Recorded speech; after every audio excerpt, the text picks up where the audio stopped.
ইসলামী শরীয়তের ইবাদত কি মুরগি রান্না করা, যা আপনার ইচ্ছামতো লবণ তেল দিয়ে আপনি ভুনা করে খাবেন, আপনার ইচ্ছামতো ঝালের পরিমাণ দেবেন? মুহাম্মদুর রাসূলুল্লাহ সাল্লাল্লাহু আলাইহি ওয়াসাল্লাম ইসলাম কমপ্লিট করে গেছেন। ইসলামকে পূর্ণতা দান করার পরে তিনি দুনিয়া থেকে বিদায় হয়েছেন।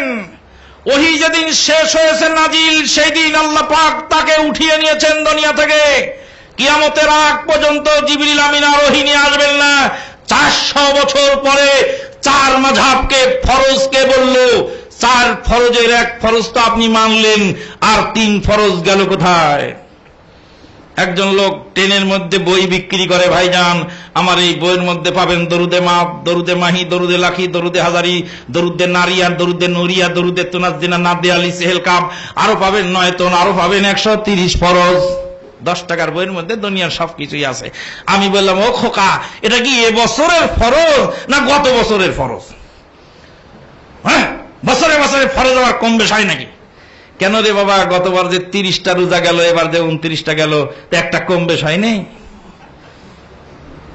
আরে গত বছরে 30 রোজা ফরজ ছিল, এবার 29 রোজা ফরজ।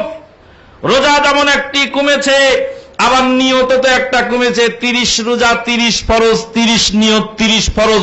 ও তো তুই 30 দিয়ে গুনে তো 130টা বানাস, তো ওখানে তো একটা রোজা যেমন কমলো, একটা নিয়ত কমলো, দুইটা তো একসাথেই কমলো। ওই জন্যই তো বললাম যে এ বছরের ফরজ না গত বছরের ফরজ।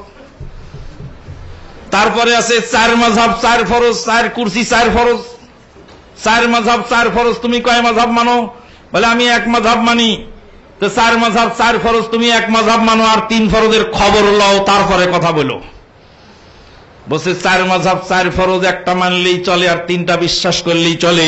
কালকে থেকে আসরের নামাজ 4 রাকাত, 1 রাকাত পড়বে, আর 3 রাকাত বিশ্বাস করে সালাম ফিরাই দিও।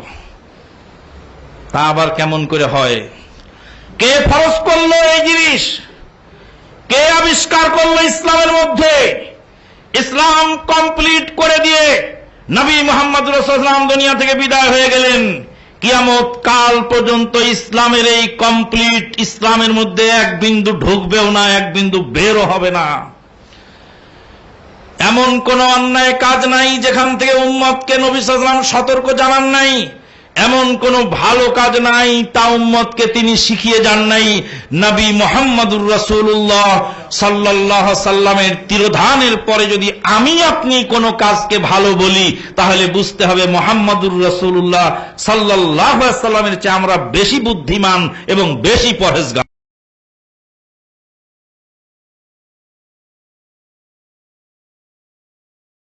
প্রথম কথা হলো, এই যে 4টা মাযহাবে বিভক্ত হতে হবে, এটা কখন নাজিল হলো আল্লাহর পক্ষ থেকে? হ্যাঁ, মাযহাবটা নাজিল হলো কখন? আমরা মাযহাব কয়টা? 4টা মানি, তাই না? একটা মাযহাবের নাম কি? হানাফি। নিঃসন্দেহে আবু হানিফা রাহিমাহুল্লাহর জন্মের পূর্বে এই মাযহাব হয়নি। কথা বুঝেন? নিঃসন্দেহে যেটা হানাফি মাযহাব, আবু হানিফা রাহিমাহুল্লাহর জন্মের পূর্বেটা হয়নি নিঃসন্দেহে। 1 হাম্বলি মাযহাব, নিঃসন্দেহে ইমাম আহমদ বিন হাম্বল জন্মের পূর্বেটা হয়নি। তার জন্ম তারিখ দেখি, ইমাম আবু হানিফার জন্ম 80 হিজরিতে, আর আল্লাহর নবী মারা গেছেন 10ম হিজরিতে। মাঝখানে তফাৎ কত বছর? 70 বছর তফাৎ। ওহী বন্ধ হয়েছে 10ম হিজরিতে। তাহলে আবু হানিফার মাযহাব ফরজ, এটা কোথায় থেকে আসলো? ইমাম আবু হানিফা মারা গেছেন 150 হিজরিতে।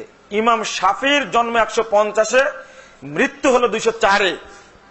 ইমাম মালিক রাহিমাহুল্লাহ জন্ম 93 হিজরিতে, মৃত্যু 179 হিজরিতে। আর ইমাম আহমদ বিন হাম্বলের জন্ম হলো 164 হিজরিতে, মৃত্যু 241 হিজরিতে। আপনি চিন্তা করুন, তাহলে প্রথম ইমাম, প্রসিদ্ধ 4 ইমামের আবু হানিফার জন্ম 80 হিজরিতে। তাহলে ওহী নাজিল তো বন্ধ হয়ে গেছে। আল্লাহর নবীর মৃত্যুর পরে জিবরিল কি এসেছেন পৃথিবীতে? ওহী নিয়ে আসেননি। তাহলে মাযহাব ফরজ, এটা করলো কে? 1 দ্বিতীয় বিষয় হলো যে আবু হানিফাকে মানতে হবে, ইমাম শাফিকে মানতে হবে, ইমাম আহমদ হাম্বলকে মানতে হবে, ইমাম মালিককে মানতে হবে, এরও কি কোনো ভবিষ্যৎবাণী আছে? নাই তো, নাই। তাহলে মাযহাব জিনিসটাই ভিত্তিহীন। মাযহাব মানতে হবে একটা, যেটা দিয়ে গেছেন মুহাম্মদুর রাসূলুল্লাহ সাল্লাল্লাহু আলাইহি সাল্লাম। এটা মানলে তো হয়ে যায়।